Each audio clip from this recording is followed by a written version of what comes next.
Welcome to the 15th lesson of the course Investing in Regenerative Agriculture and Food. How to put money to work in regenerating soils and ecosystems at scale and growing a lot of tasty food while doing it.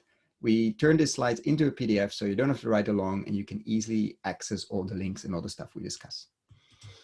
We've arrived at what to invest in regenerative agriculture and food. We've looked at the why investing in regenerative agriculture and food, why it's so risky to invest in extractive agriculture, and how to invest, and now we're turning to the what.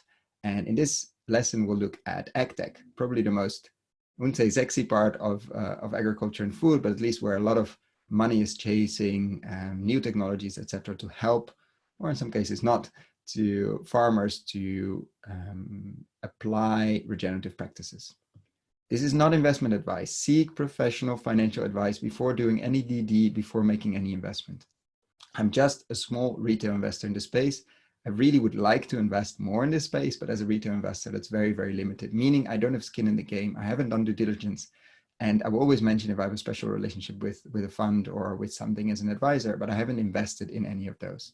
So this is not investment advice. Please find professional advice before making any investment. So what are we looking at? We've looked at land as what to invest in. We've looked at land, buying and regenerating it. We've looked at transition finance for farmers. We've looked at food companies in the last lesson, and now we're looking in technology. And I wrote here, instead of AgTech, I wrote technology by and for farmers, because I think that's the crux. That's the most important piece of this lesson. So AgTech is booming on all sides. People are pouring in billions and billions of dollars into technologies that they hope will change the food system. I'm very skeptical about that. So I think that most of this is not meant to facilitate or help farmers or to partner with farmers. It's some kind of, let's say, cosmetic change on the surface. It's not asking the real deep questions of why we're in this mess with the current food system we have, and meaning what kind of changes should come out of that.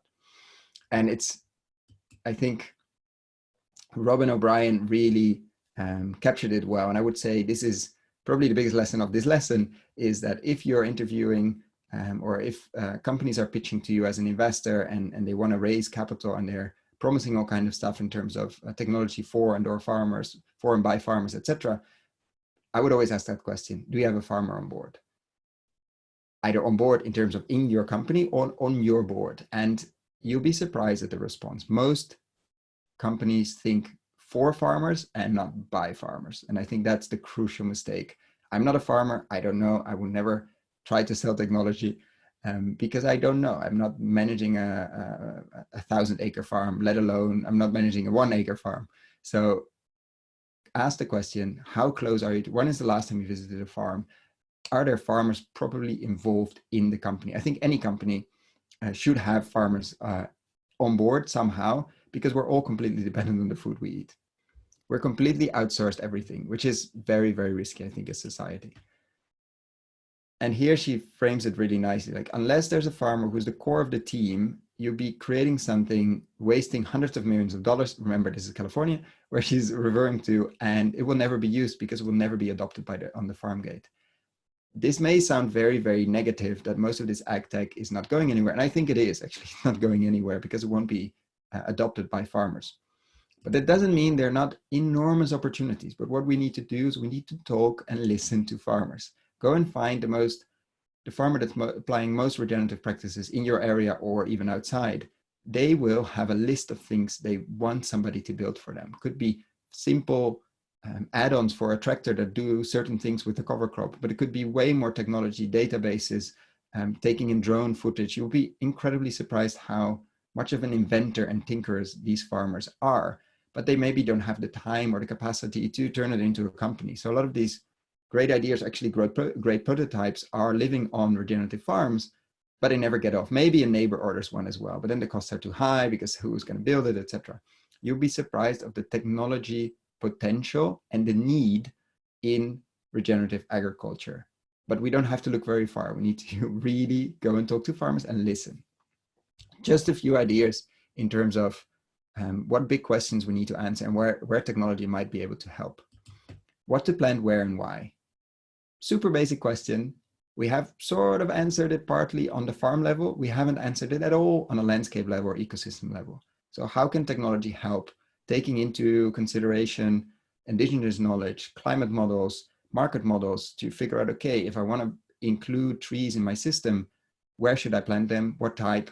How much maintenance, etc. Very basic management questions are unanswered at a landscape level. Unfortunately, huge opportunity. Measuring soil health in a consistent, structured way. You'd be surprised how often the current system is actually dig a 1 square meter part and or 30 centimeters, sorry, part and counting earthworms, which maybe be the most reliable. Like we have a lot of different ways to measure soil health. We don't have any consistent way. And you see companies coming out with that every now and then. Very few actually get traction. I don't know why. Something to look into, because this is a central question we're going to ask all our farmers around the world. Like, are you measuring soil health? And if so, are you actually increasing soil health? Something we've looked at in another lesson, nutrient density. Like, what is the connection? Healthy soil, healthy produce, healthy gut system, and healthy people. In order to do that, we need to know how many nutrients are there in a crop when it's on the plant and when it's harvested. Very few devices, actually none, currently exist to do that in the field. People are working on it, so definitely look at the lesson we recorded on that. People are looking at it, super exciting stuff. Still a lot of space to do this, to build databases, to tell us this carrot is full of nutrients, this is a lot less, this carrot is really good for you, or maybe even specifically for you. And then we go into the discussion, food as medicine, which we covered in the previous lesson. Simple things as machinery. We just discussed it before. If we want to get agroforestry, meaning trees, into annual growing systems at scale, we need new machinery. We need smaller machinery. We need machinery to do the trimming. We need a lot of machinery. Doesn't mean it always has to be big diesel tractors. Could be very small, humble robots, etc. But we're going to see a huge new boom, I think, in new machinery that is adapted to build soil or to facilitate farmers to build soil faster. That would be always the question I ask to any AgTech company. How are you facilitating farmers to build soil faster? If they cannot answer that question, I would have a few more. And that comes to the central one. In AgTech, in all of it, but especially in AgTech, ask questions to farmers and listen. You'll be surprised how many are inventing things and how many are using technology really at the edge of some. I mean, they're hacking their tractors, they're hacking a lot of things to make it do the things that they need and that the companies they're currently buying this technology from are not providing. If you want to dive deeper into this or dig deeper, definitely have a look at our playlist, AgTech, which is the link below. We did a great Q&A with Abby Rose not so long ago, depends when you're watching this, obviously, where we explored the tension between AgTech and Regen Ag and technology that's helping farmers to observe their farm better or technology that's helping farmers to not do that. And as we all know, regenerative practices are based on observation. So how can we use technology to help farmers observe more and better, more structured, safe things, etc.? Could be very simple things like a photo app. We had a very nice check-in interview, actually, and we recorded a previous interview with Shamik on how zero budget natural farming is taking off in India, which is a form of regenerative practices. And they use a lot of technology to actually scale this across regions and have a lot of farmers involved. The interview with Abby, who did the Q&A with us, was great because the title, "Please Don't Invest in Another Random Technology, which is going to save us all." Have a listen. I think she's great. She's working on some very interesting tech, really, really practical. Interview with Robin, where these quotes came from that we mentioned before, of Replant Capital, and an interview with Landlife company who's planting billions of trees, or millions at the moment, but in the near future, billions of trees, productive trees partly, into farms, and they're building all the technology around it to monitor them, to figure out where to plant trees, where will trees have the best survival rate. If you want to have some more interviews, or sorry, some more articles, these are a number of robots companies. I haven't interviewed any of these, Small Robot, Greenfield, and Nio, but we're in talks and we might do a few robot interviews in the near future. If you consider seeds a technology, and I think we do, I mean, if you look at the big seed companies, they definitely do.